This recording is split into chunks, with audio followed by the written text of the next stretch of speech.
sering bingung bagaimana cara mengatur keuangan. Tenang, kamu tidak sendiri. Banyak orang, terutama mahasiswa atau pekerja yang baru mulai mandiri, sering merasa kesulitan saat mengatur pemasukan dan pengeluaran.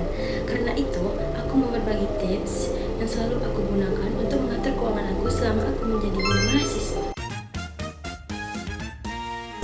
Salah satu metode yang menurut aku paling mudah dan efektif adalah metode 50, 20, 20, 10. Dengan membagi pemasukan ke dalam beberapa kategori, kita bisa lebih terarah dan tahu kemana uang kita seharusnya pergi. 50% untuk needs atau kebutuhan pokok. Bagian paling besar digunakan untuk kebutuhan yang wajib dipenuhi, contohnya seperti makan, transportasi, bayar kos, dan lain-lain.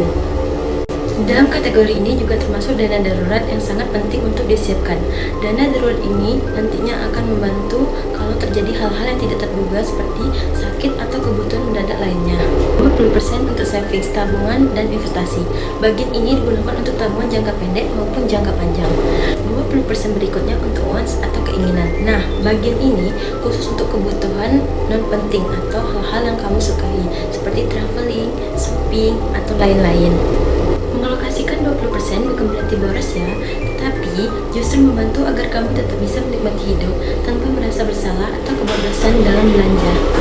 10% untuk berbagi atau kegiatan sosial. Menurutku, menyisihkan sebagian kecil dari pemasukan untuk berbagi juga penting. Tidak harus besar, yang penting niatnya tulus. Kamu bisa gunakan bagian ini untuk donasi, bantu teman, kegiatan sosial, atau lain-lain. Kenapa sih mengatur keuangan itu penting? Mengatur keuangan tidak hanya soal membagi uang, tapi juga soal mengatur gaya hidup. Banyak orang gagal mengelola keuangan bukan karena penghasilannya kecil, tetapi karena gaya hidup yang tidak sesuai kemampuan. Maka dari itu, selain belajar cara membagi uang, kita juga perlu belajar self-control agar tidak mengeluarkan uang yang lebih dari yang seharusnya. Ini dia tips keuangan versi aku. Semoga bermanfaat dan bikin kamu makin siap pada akhir bulan. Thank you for watching. Bye-bye.